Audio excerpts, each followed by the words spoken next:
Hello. What's up, y'all? How are you? Netrunner. It's finally time. Card game Necromancy. I know. We've had many requests for it. Netrunner Classic. So, so starting back in 1996, this game was released. There were basically 3 sets that were released for it. There was there was the core set, which these decks are from. There was an expansion set, and then the WotC worked on a 3rd set, but halted production on it because sales for the game, I guess, were just so bad. And then they released like a small, what they called Netrunner Classic in like 1999, from what I saw on the production schedule. And that was it. The Netrunner Classic only had like 50-something cards in it, so it was like 2.5 million Keyforge decks. Yeah, that was a big threshold today. So that's cool.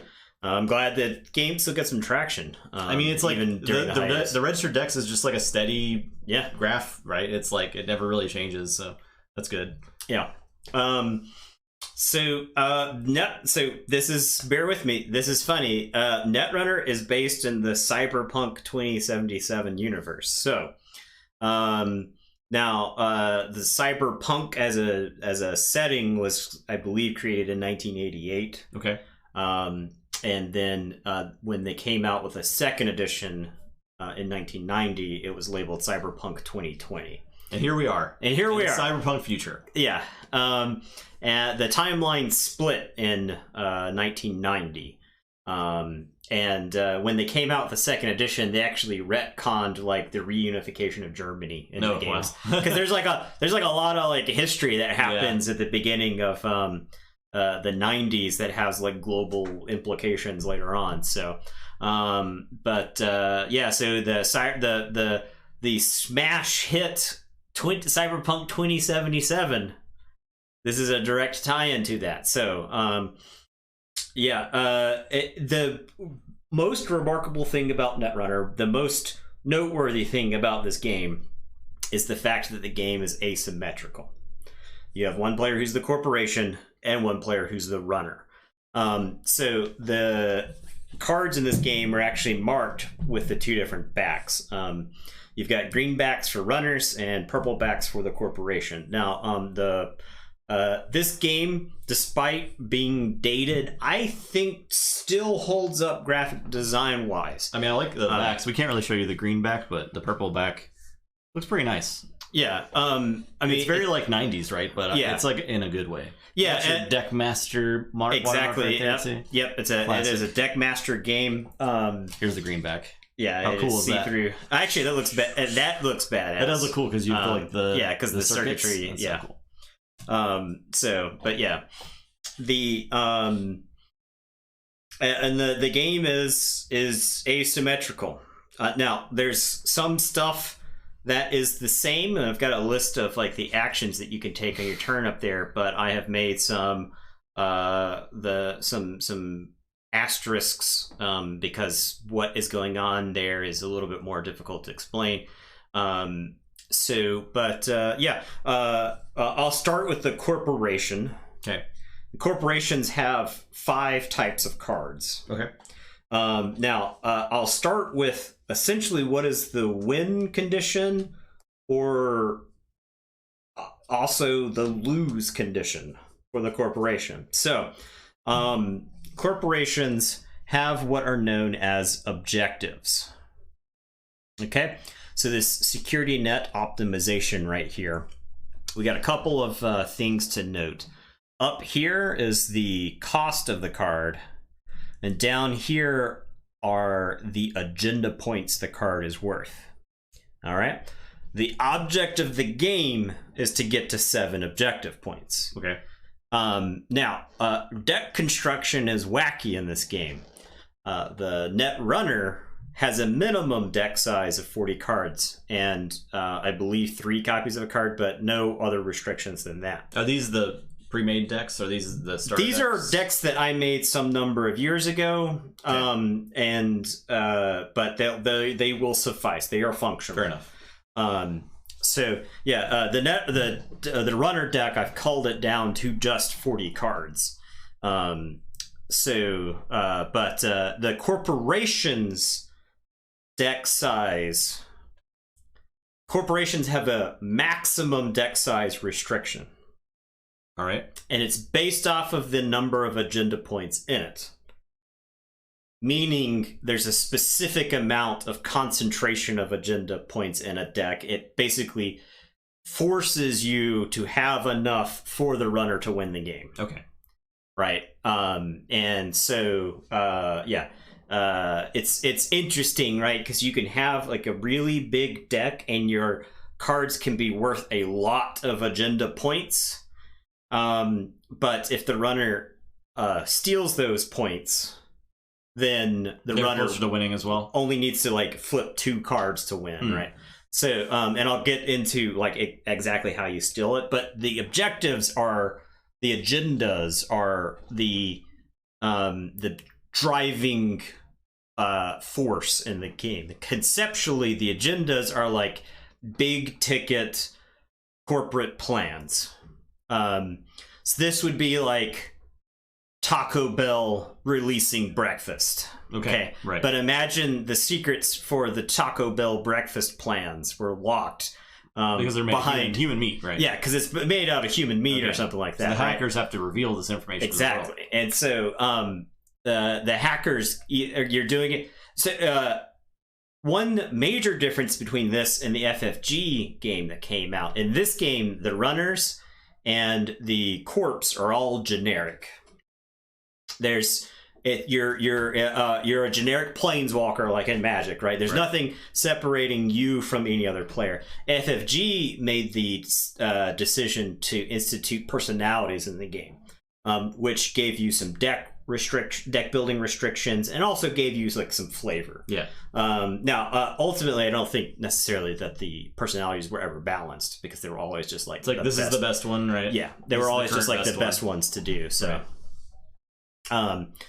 But yeah, agendas are ultimately the driving factor of the game. I'm trying to complete objectives, so I have to advance. You'll notice up there in the list of actions, with the asterisk next to it, only the corporation can advance cards, right?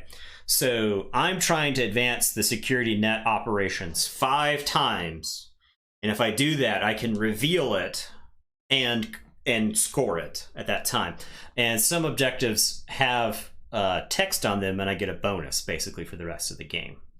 So this says, choose a fort when you score security net optimization. That fort gives all ice installed on it +1 strength. And that's kind of meaningless at this point, but it'll make sense in a covered every world champion deck in the FFG game uses the same identities. At that point, why even have identities, right? Yeah, exactly. So, well, they're not balanced. They're not play tested. But are you telling me that Fantasy Flight Games did not play test a card game that they released? I find it difficult to believe. That is absurd. All right, now this may get chroma'd by the thing. Okay, no, it's actually fine. Nodes are another corporate tool used. This is an asset, right? And they represent different things. They it'll make sense when I show like the layout, how it works. But nodes and agendas are essentially played in the same place. Get out of here. Nodes have some sort of effect on them. They may give me an extra action. They may give me, and by extra action, they may give me something else to do with my actions on a turn.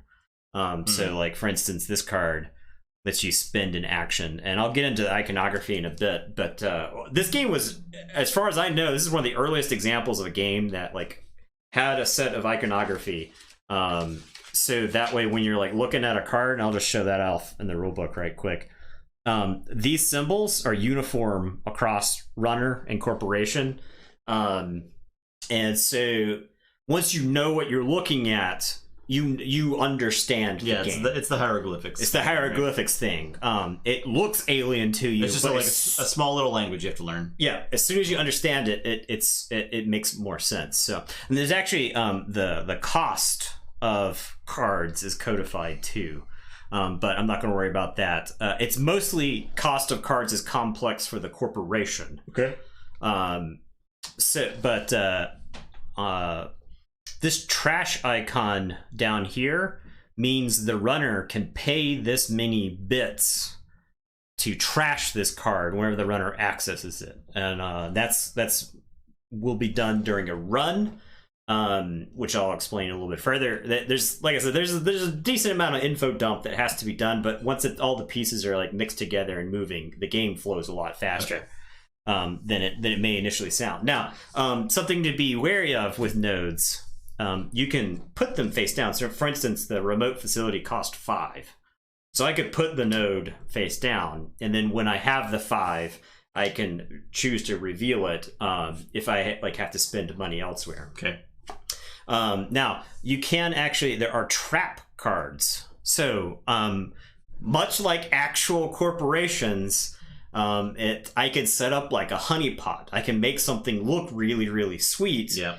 And then trick the runner into it, and then boom, before you know it, there's some dudes rappelling into your room, laser sights, machine guns, and bad stuff happens to you. So there are cards that are traps that are built into the game, and I think honestly the mind game aspect of this is what elevates Netrunner that extra level, and I think that's why the game persisted despite not being commercially successful. And then when FFG made it, you had a bunch of people who were ready to play the game, on it. And then we're ready to go. And then once they started playing, they saw the mind game stuff and were like, that's awesome. So now, there are upgrades that are played in addition to nodes or agendas in a place. And the corporation builds these data forts, which are essentially like servers or any way that you want to think about it. And that's where they're storing their data. It's their AWS EC2 instance that they're putting their plans into, right? So upgrades can be played in addition to those, and those are just kind of like ways to upgrade that place. And they do various things. You have to spend money to res them so that they actually have this effect. The runner can trash them if they get to it. The economy push and pull in this game, I think, is very interesting, because the runner can do things that he or she knows won't necessarily be successul, just to make the company spend money. Okay. So that way they can't spend money elsewhere, right? So there's a lot of like parrying and repost. Like the fact that this costs 5 to trash, if this makes it really a pain in the ass to get to a place, then you may devote a lot of resources just to get rid of this thing, because it makes it's more cost effective for you to destroy this thing than it is for me to just keep it around. You may even just say screw it and never run against this place again. But yeah, so this says this is an upgrade, and it says runner must pay 1 in addition to the normal cost to break each subroutine of a piece of ice. And this gives you a lot of information about what happens during a run. But that's one of those things where when you decide to start a run, I can choose to reveal this card in this area, and now everything that you do on the run is more difficult. So, but that is like protecting a node that I have in play.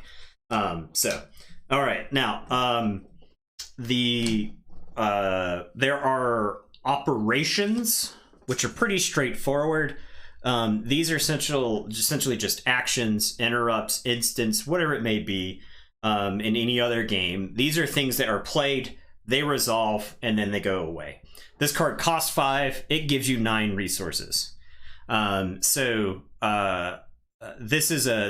a lot of economy stuff in the Netrunner games, and the FFG pushed it even further by printing a lot of cards to go with this, and that's because the action economy and the economy that you have is just so important in the game that the game really needs stuff like this to make it work.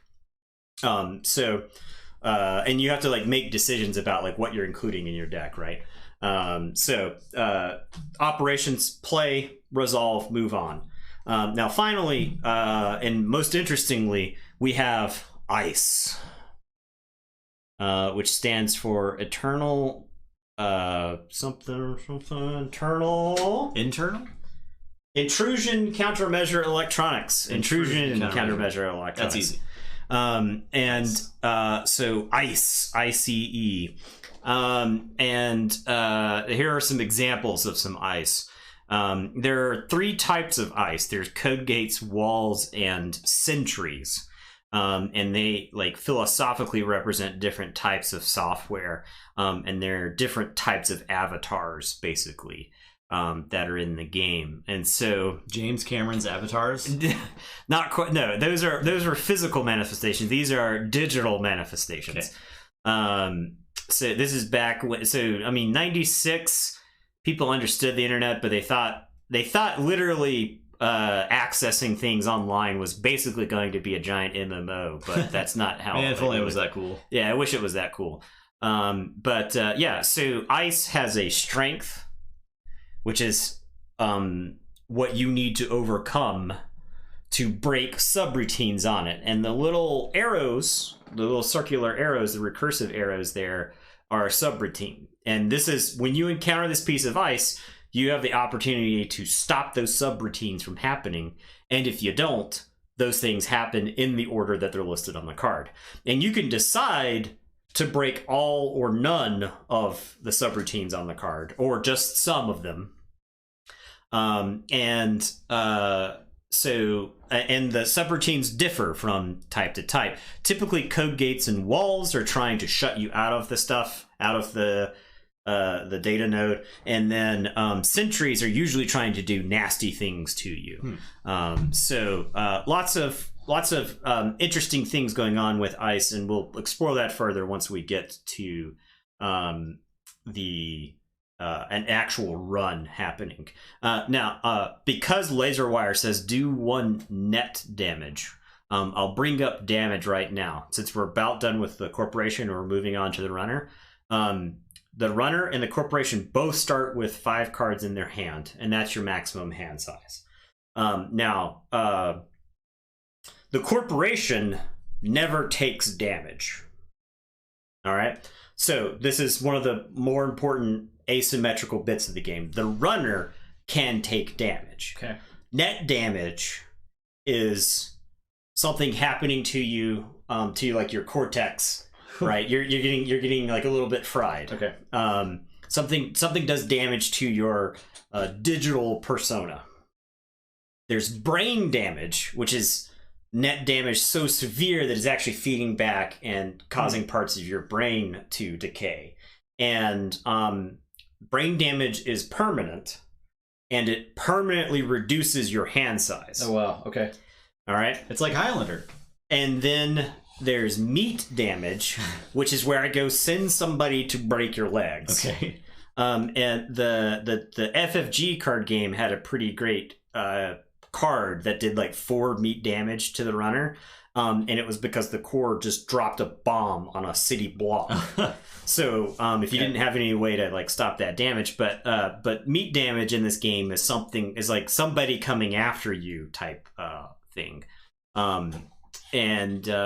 So if you take damage, you have to discard cards from your hand. Justin will be playing the runner for our example game. And if you ever have to discard cards and you don't have the cards to discard, you are flatlined, you are dead, the core wins. Oh, wow. Okay. All right. Yeah. So that alternate win condition, I think, makes this game really good because the runner, you can be idealistic, you can have a lot of money, but at the end of the day, get shot. If you're still one person, if a corp sends a van full of just a van full of a death squad after you, then that's it. All right. So all right, now runners have 4 types of cards. They have preps, which are essentially their version of operations. It's just a play and forget it. And So preps are you play the card, it's an action, it's done, it's over, it's resolved with, it goes to your discard pile. You've got hardware, all right, and hardware sits in play. It's a permanent bonus. Now there are things like ice can destroy hardware, right? Like you could run into a program that will like burn out a chip on your board or whatever. You have resources. Resources sit in play and provide ongoing benefits. And then finally, you've got programs. And we'll use Pile Driver here as an example. Your programs cost you this much up here in the corner, and that's basically the same for all of the runner's cards. If the runner takes an action to play a card, they're going to pay the cost up in the corner. Now, you have 4 memory units, and all of your programs are going to take up memory units. All right. Now, you can install you can basically overwrite on stuff. So if you have 4 memory units worth on the table and you need to play another program, you can basically install over something else, discard it, and stuff like it's kind of I mean, anybody who's dealt with limited storage space on their computer my before, RAM slots. Yeah, will know. So the all the programs have different memory units that they cost. Most of them are 1. There's a couple in here that are like 2, I think. Download more memory units from the internet. So icebreakers are a subtype of program, and that's what you're going to use to interact with my ice whenever you encounter it. So so the Pile Driver has a strength of 7. So you're trying to equal or exceed my strength on my ice. And then you have to break subroutines, and all icebreakers on them tell you how you can break the subroutine. And you can, and a lot of them have ways to add to their strength. And so you have to basically pay credits to get up to the strength if it's more, and then pay to break the subroutine. So, it'll make a lot of sense once we actually get into runs, but for the most part, that's all you need to know. Okay. And we'll jump into it. So the corporation goes first. We both shuffle up our decks, and we'll be using Keyforge Amber for bits in this game. The rulebook, I want to point out something cool about the rulebook. You may not be able to make it out from this distance, but the rulebook was divided up into black text and green text. And green text was stuff that was like from the runner's perspective. So as you're reading through this, because if you were learning to play Netrunner, you're going to have to learn both the corporation and the runner's perspective of the game. Interesting. The rulebook was like visually broken up to let you know like the different sides, and would explain rules pertinent to each as you went through, which I thought seems like a pretty good rule book for its time, right? For 96, this rule book is excellent. Yeah. So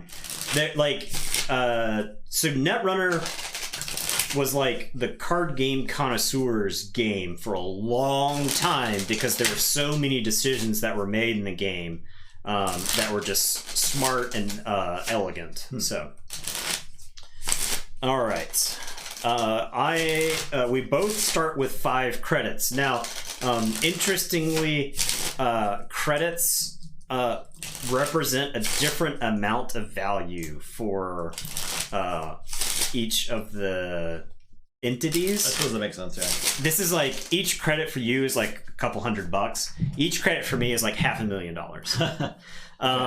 And there's a card somewhere in this game that makes that difference noticeable. And then for the FFG, they kept it more balanced. So like if there was something like you steal credits, you would steal like 1 at a time or something like that. Right. In this game, there was a card that like you made a run against something, and if it was successful, you made me lose 1 credit and you got 10 credits. Oh geez. Because of the scale. That's the amount, yeah. All right, okay. So we start with 5 cards. All right. Now, there are a couple of... Well, I'll go over the game zones. my zones are more important than Justin's zones because my zones have like a very there's a structure to them. Okay, so I have my headquarters, which is my hand, and Justin can attack my hand as if it were anything else. Okay, I also have R&D, which is my deck, and Justin can attack my deck as if it were any other zone. Okay, and then I make data forts expanding this way. So I play something into a data fort, and then it is then essentially available to be attacked at that point.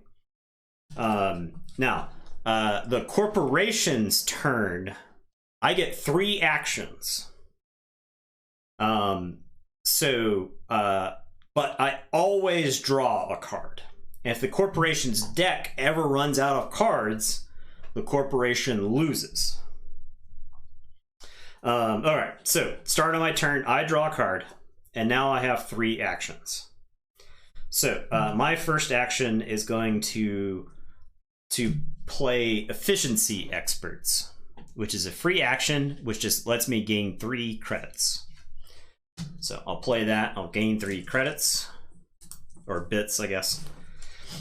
That's 1 action. I've got 2 left. I am going to put some ice on my headquarters. And to symbolize my headquarters, I'm just going to put the ice in front of my bits. Okay. So if you make a run against my hand, my headquarters, you will encounter this piece of ice first. All right, that's 1 action to install right there. So that's 2 of my actions so far. My third action is going to be to install a piece of ice in front of R&D here. And you only pay for them if you want to reveal them? That is correct. So it does not cost me actions to res these. That's the term for this. And I flip over the piece of ice. I pay the cost on it, and then it's ready to go. So that's my 3 actions. My turn is done. It is now Justin's turn. The runner gets 4 actions, but the runner does not have to draw a card. The runner does not lose the game if their deck is out of cards. All right, it's asynchronous. We are not playing by the same rules. Right. So what are my zones called? Like, what's my deck called?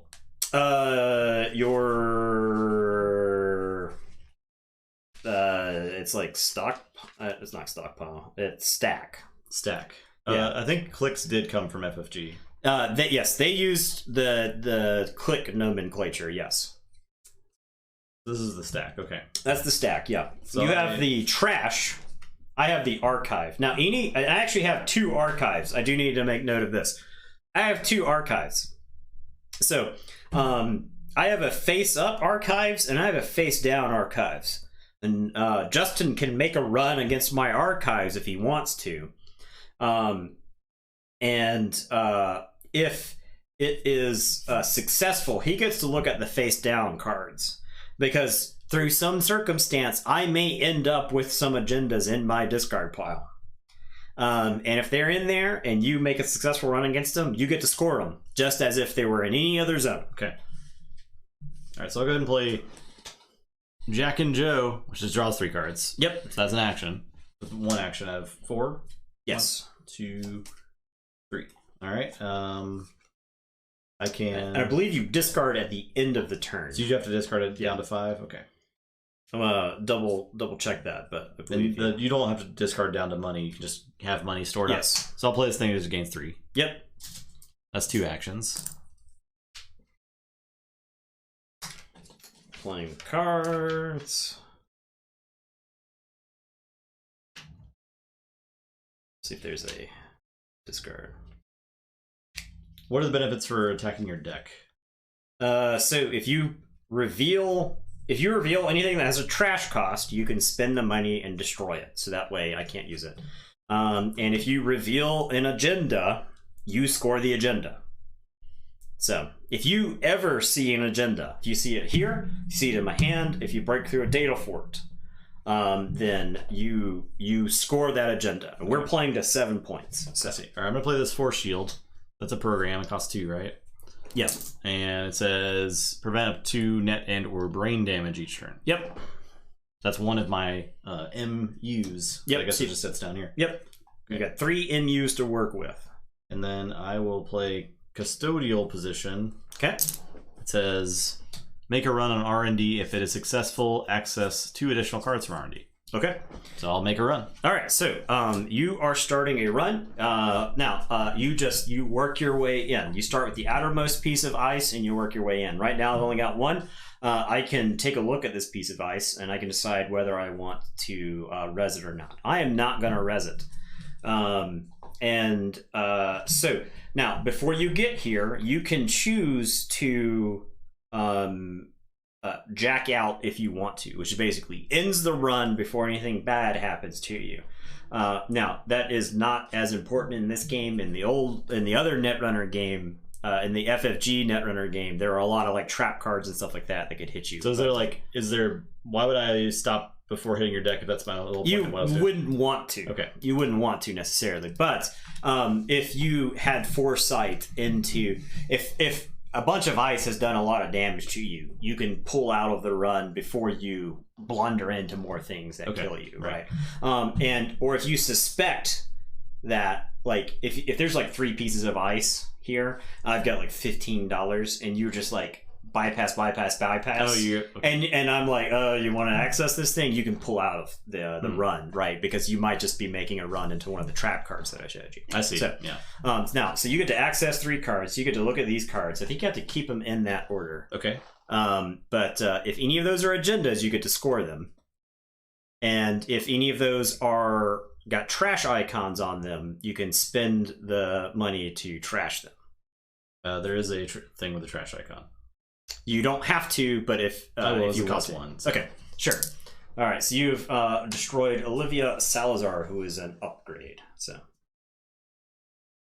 now there's a lot of information that you gain from that. You know the next card I'm going to draw. Okay, so these stay in the same order, and they're in the top of your deck still. Yep. Okay. You know what I'm going to draw. Yep.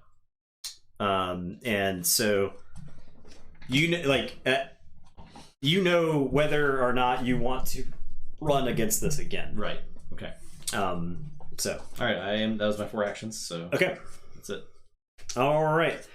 Okay. So my turn. I will draw a card. I have 3 actions. I am going to.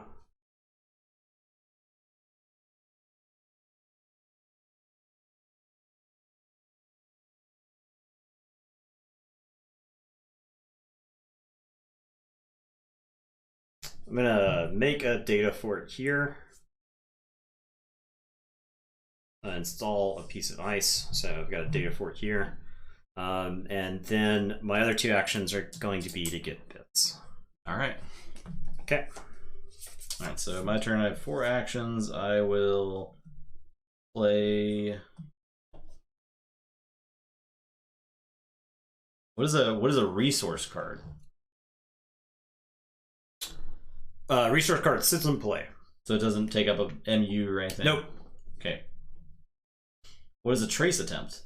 Okay, so traces are typically going to be done on ice. And what I'm trying to do is I'm trying to figure out who is trying to hijack or like hack into my stuff, right? If a trace attempt happens, I'll get into the rules. Okay. But essentially, we end up bidding money, and if I spend enough, I find out who you are, and something happens. Typically, it'll involve you getting a tag, and that's why I've got tag in the list of actions there as an asterisk. If you are tagged on my turn, I can spend 2 credits to go kill one of your resources. Oh, wow. Okay. And on your turn, if you're tagged, you can spend 2 credits to ditch a tag. Okay.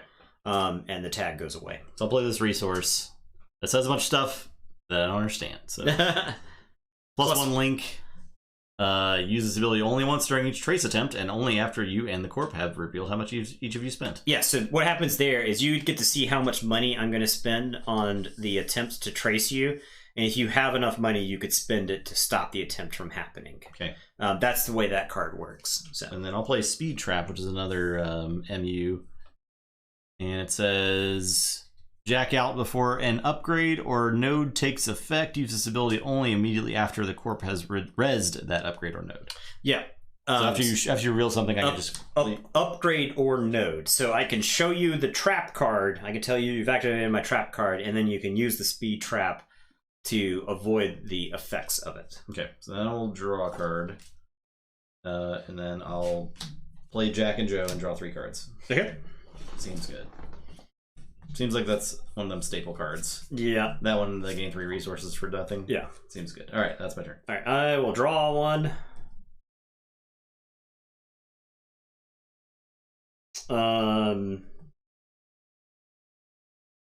I am going to install a card, and then I am going to get 2 credits. So first action was install, next 2 is to grab 2 credits, and it is your turn. Okay, I will play Jack and Joe again and draw 3 cards. 1, 2, 3. Interesting.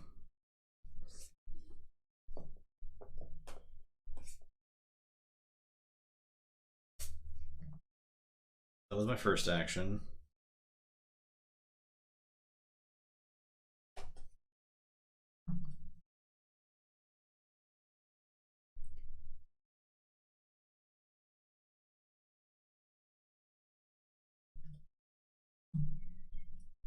These cards, there's some cards that are kind of expensive, and they don't seem that good, but maybe I just don't understand.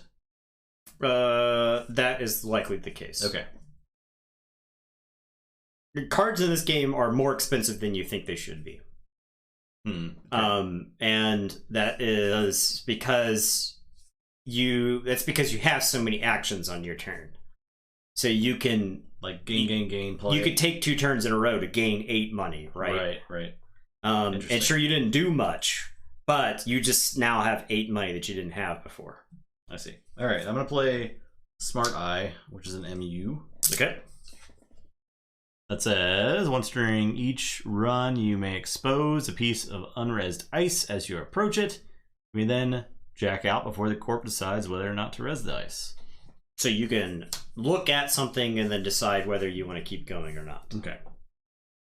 And then I have 6 cards. That was my second action, right? Mm-hmm. You drew 3, play Smart Eye. Yeah, and then I will... I think I'll just take 2 actions to gain 2. And I have to discard down? Yes, at the end of your turn. So I'll discard this R&D interface. That's what I was talking about. It costs 4. And it's hardware, and it says when you access cards from R&D, you access an additional card from R&D. Yes, so you get to look at 2 cards instead of just 1. So. Yeah. All right, my turn. Mm-hmm. All right, so I draw a card, mandatory, and then I get 2 actions.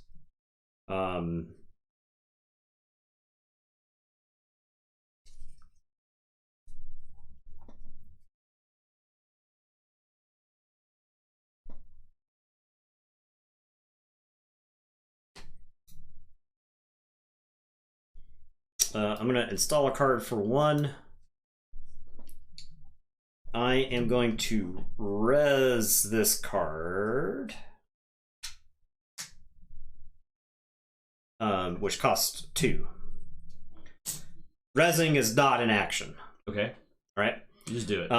And the difference is that cards that have like the starburst symbol around them, all of your cards do. Not all of my cards do. I see. Okay, so Starburst means you have to take an action to play me. Res means whenever you could res a card, you can res me. So I'm going to res this for 2. I'm going to take an action to put 3 on this. This has a like a return key, enter key symbol on it, and that means it's an action. Okay. I'll just show it. Yeah, just show it. So that symbol right there is an action, and this has another action that says take all the bits from it. Okay. So I will get these 3. Okay. So you could do that every turn with 2 actions. I could go action, put 3, and then third action, get 6. Oh wow. Okay. So, and there you go. That is my turn. Wowie. And these types of economy cards are very common in the FFG game, and a lot of people play them. I'll play. If you want it done right, look through the top 5 cards of your stack, bring one of the cards in your hand, and arrange the rest in the order you choose. Yep. Seems good.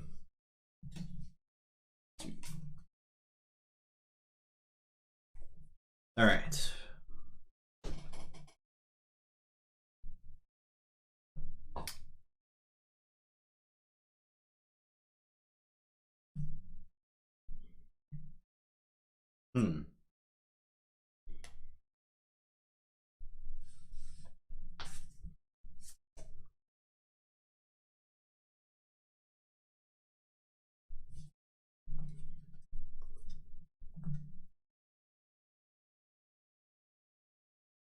Interesting.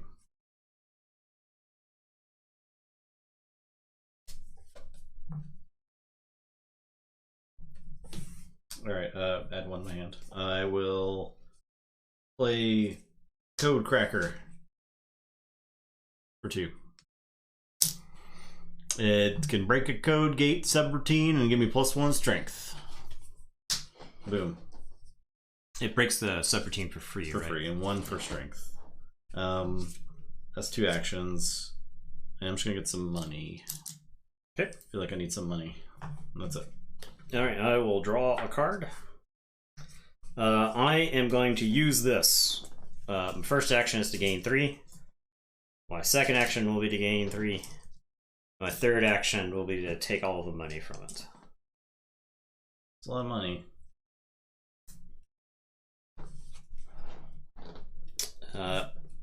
Profits this quarter Looking were pretty good. 3 million. Okay, I will.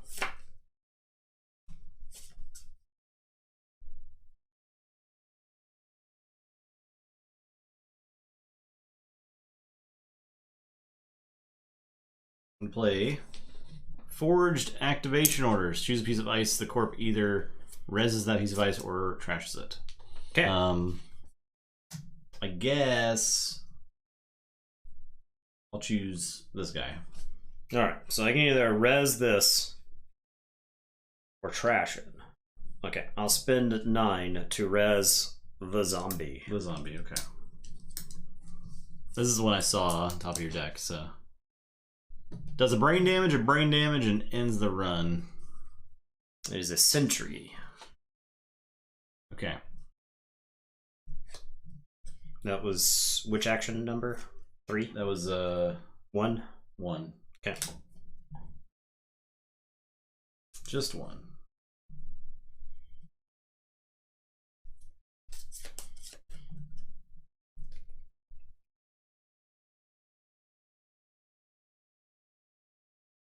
I'll gain $2 for 2 actions, and I'll play the R&D interface for 4. Okay. Which is what the card I discarded earlier. My action. All right, I will draw a card. I am going to use the Department of Truth Enhancement 3 times again. So, action, action, action. Okay, I will gain 1, and I'll make a run on your R&D. On R&D? Yeah. All right, so you are approaching this piece of ice. So you get to use your smart eye now. So I will expose a piece of unresed ice. It's exposed. Okay. Would you like to continue? I think so. Okay, I will spend 9. I'll activate the zombie. All right. So, you're now encountering the zombie. All right. I do 1 brain damage to you. Okay. So I can prevent a brain damage with my force shield. Yes, prevent up to 2 net or brain damage total each turn. I Yep. will do a brain damage to you. So press the second one. And now I will end the run. Okay. The run is ended. How do I get past that? You need a sentry icebreaker. This okay. breaks code gates, so you need there's several ways to tutor it up. I see. Yeah. Okay. Well, and that's why the runner, I think, has more like efficiency options than the corporation does. So you're able to like go get the stuff that you want. Okay. There's like a card in there that's like preview copy or whatever, where you get to go through your deck for a piece of program and put it into play. All right. So I will gain 1 right last action. That's it. All right. I will draw a card. All right. I am going to create a fort. So it's 1, 1, and then I am going to, with my last action, put 3 on there. And it is your turn. All right, I'll draw a card with an action. I'll play this Zetatech software installer. Let's put 2 on it when it's installed. Uses it only to pay for installing programs. You may use these. You may not want to play that now because your program draw will install. It basically, you could, if you had that first, you could have used it to pay for each of your programs in turn. I was gonna play it and replace this thing. Okay, that's fine. And then do another thing. That's the first action. I'm gonna play Temple Microcode Outlet. Search deck for program. Show the program to the corp, and then bring it into your hand or shuffle your deck after. There you go. So I can search for a thing, and I want to try to break. It's called Crazy Killer or something. Crazy Killer? Yeah. That's the thing that goes and gets sentries.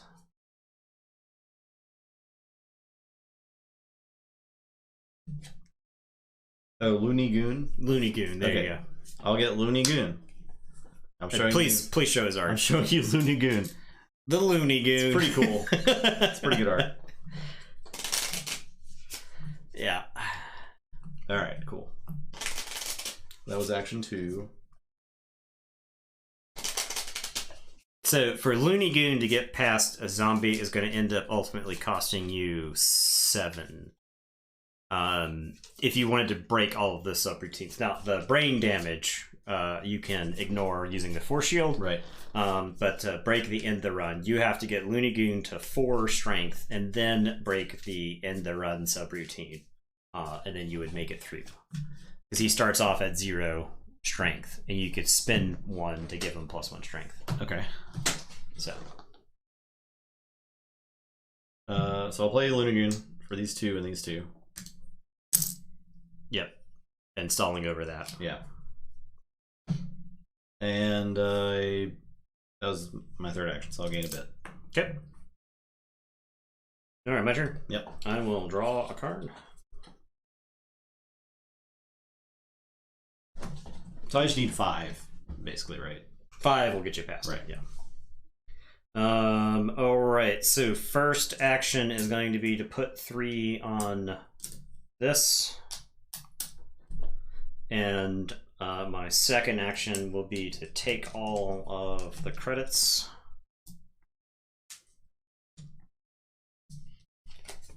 And then my third action will be to install. Okay, it is your turn. I'll gain 4 bits. Okay, I will draw one.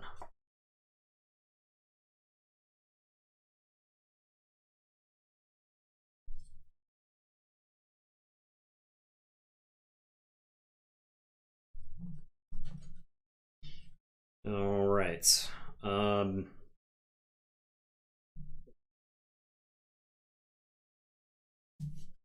I am going to install a piece of ice for my first action. My second and third actions will be to put and then gain. And it is your turn. Alright, I will draw a card.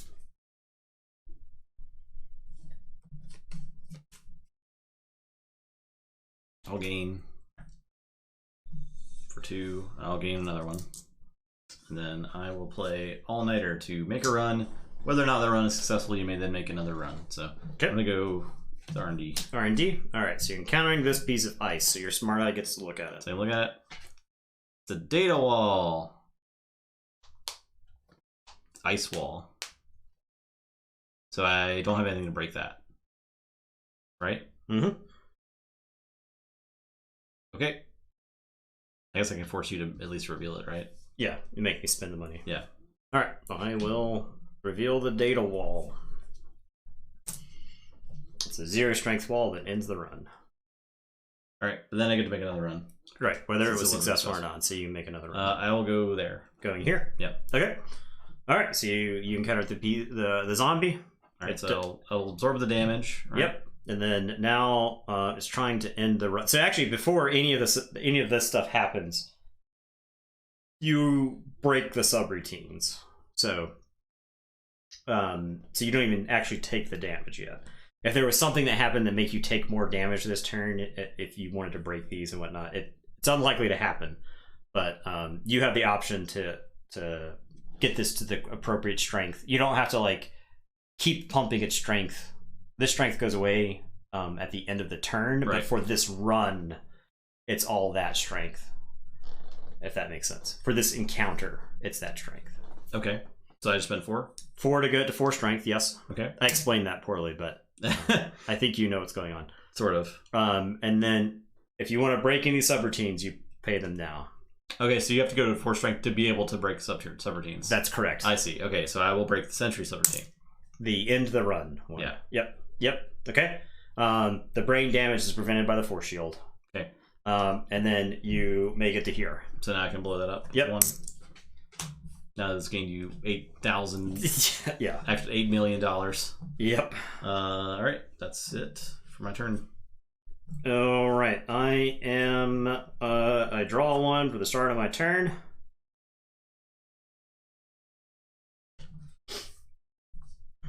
So that stays there. So you can make another. That's correct. Okay. Yeah. The ice doesn't go away. It's still installed. You know about it. There are, like, for instance, the forged activation orders. That was a way for you to get around it. But yeah, there you go. All right. I am going to install a card. I'm actually gonna discard this. That's my first action. My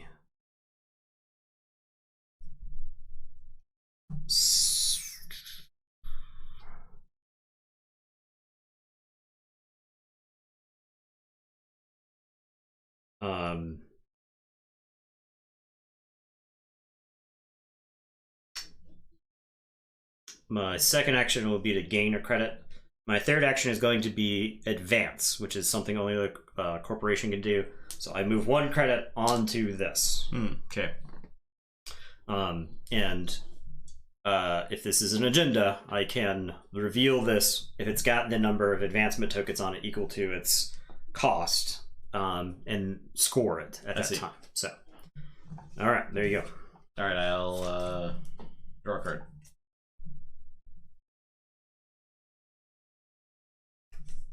I'll gain 1.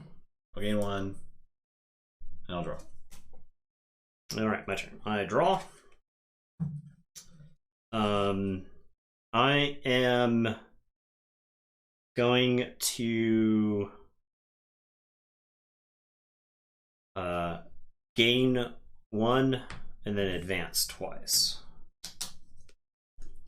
Okay, I will spend $3 to play this broker. Each returns me. Take only 1 action to use the broker. You can either put 3 on it or take all the bits from it. So that's kind of like the it's kind of like the thing I'm doing. So I'll play the broker and I'll take an action, second action to put 3 bits on the broker, and then I will draw a card and gain a bit. All right, mine. I am going to draw for the turn.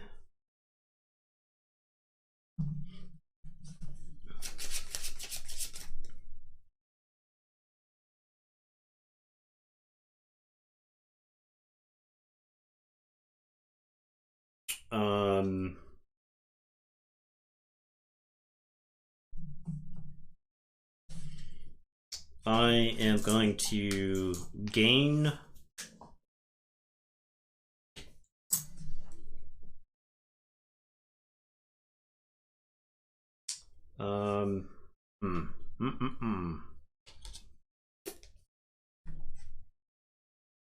Okay, I am going to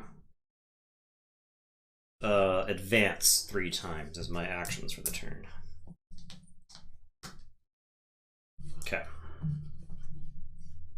All right, I will. And I have to discard. I have 6 cards, so I have to discard 1. I'll put 3 on the broker. I will draw a card. What? Interesting. I will gain 1 and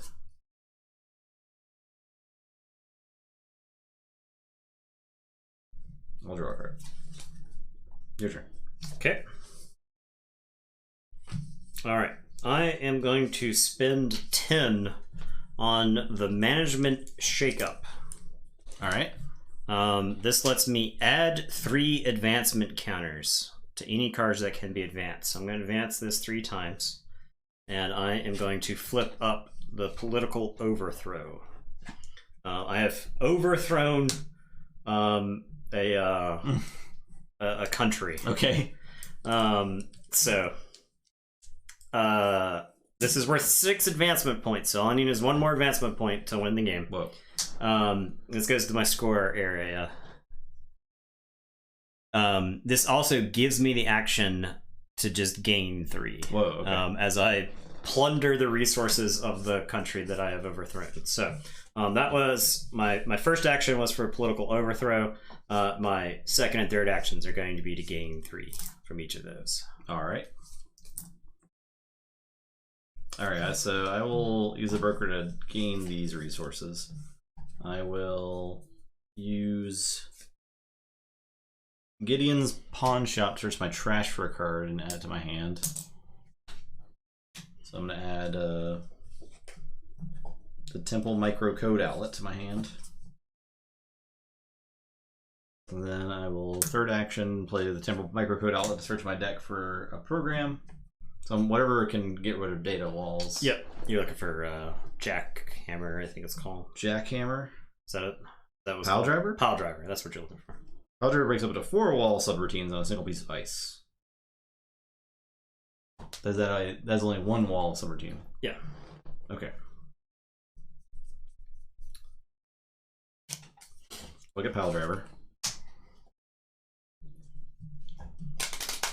If my deck runs out, that's your deck's out. Okay.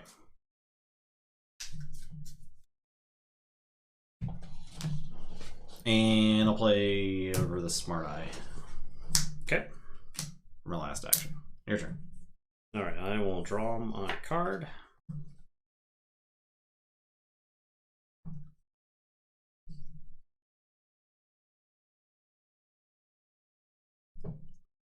All right, my first action is going to be to gain 3 off the political overthrow. My second action is going to be to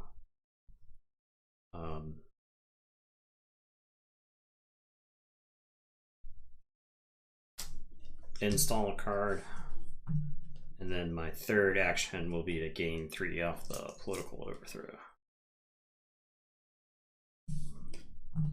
This is when you use Powder's Break Walls subroutine, lose a total of 3 from stealth cards. Yeah, so there were cards that were like stealth cards. Are these starter decks? These are modified.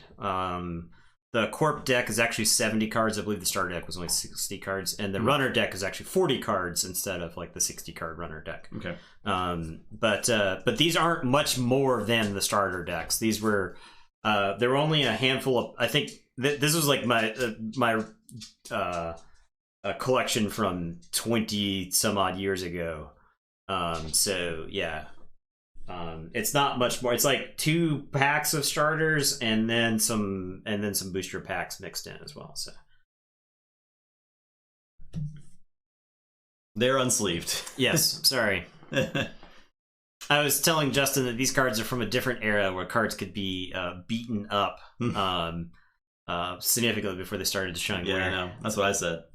I said, they don't ever get used. This is like the first time these have been used in over a decade. We're getting them all oiled up. Yeah.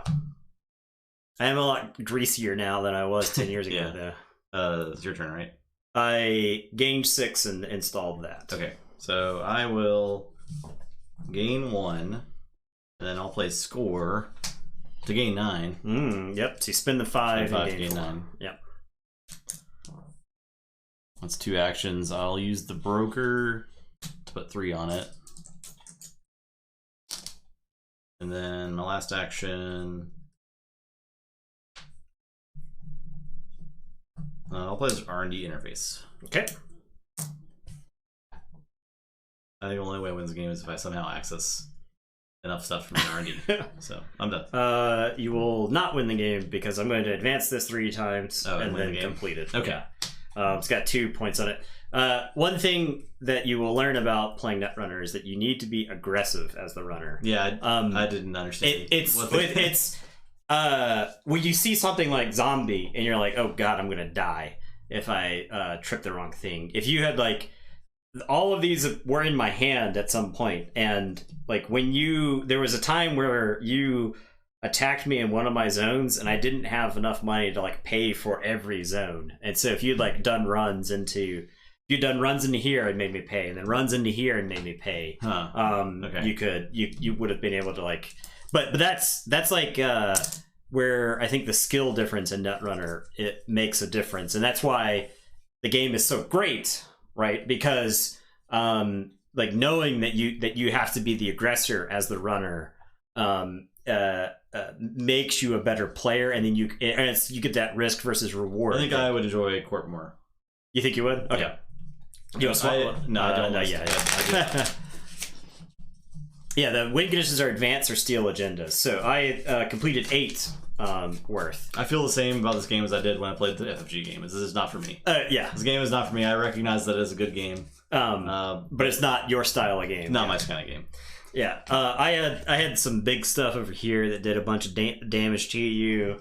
There was stuff here. This guy kills your programs. This thing does 4 net damage to you. There was a time where if you ran into this, you had the eye out, so you wouldn't just blindly stumble into this.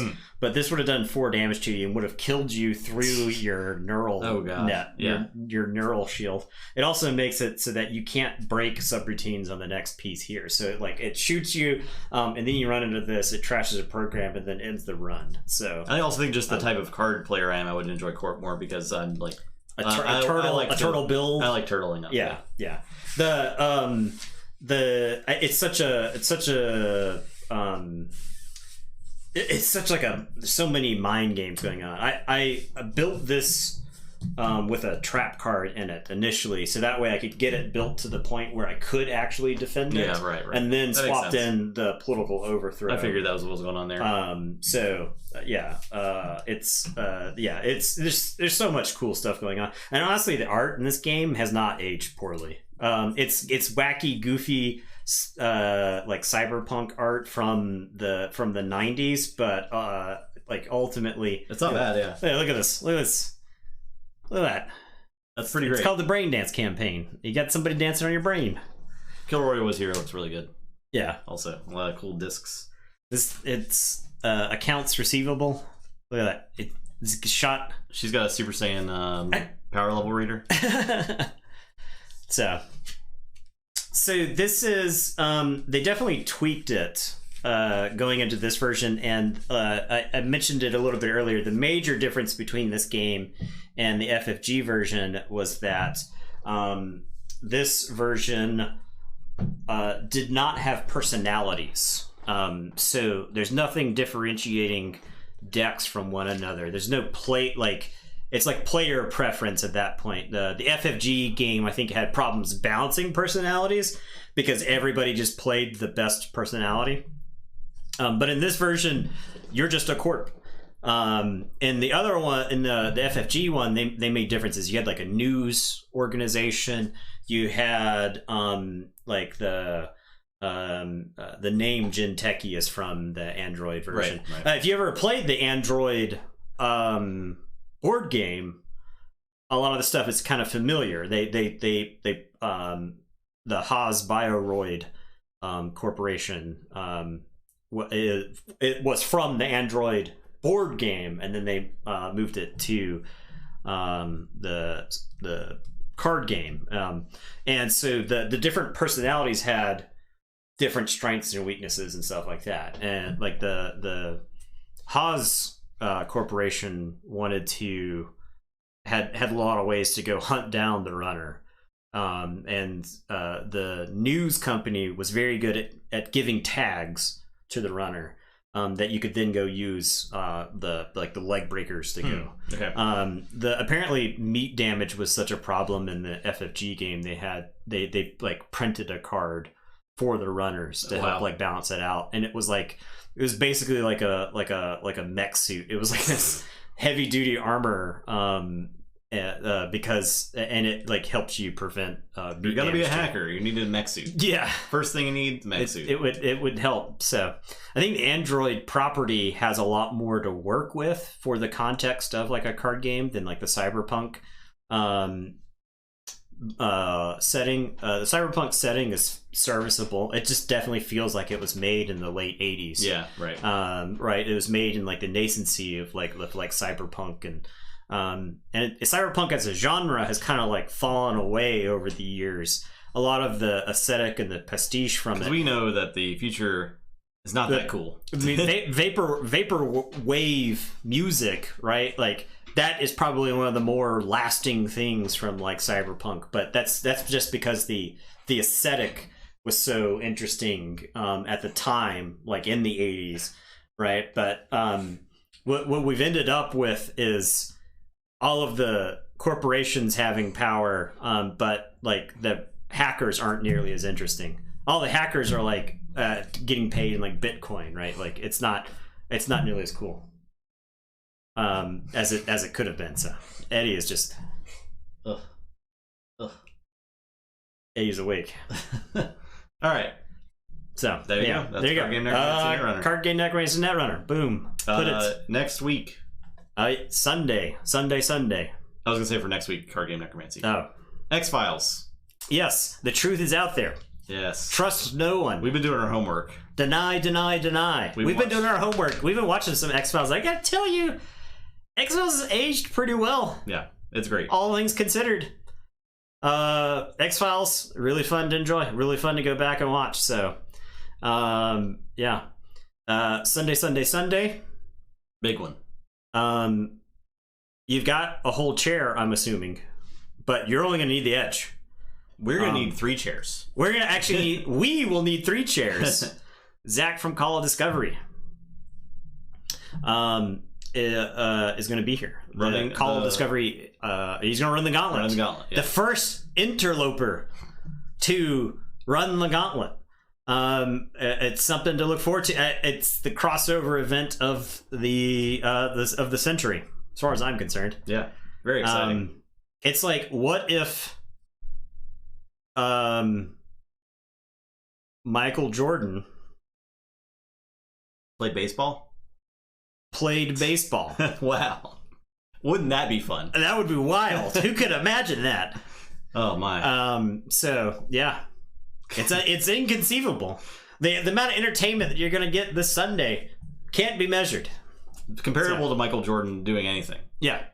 Very cool. That's what I would compare it to. All right. Yeah, thanks for watching.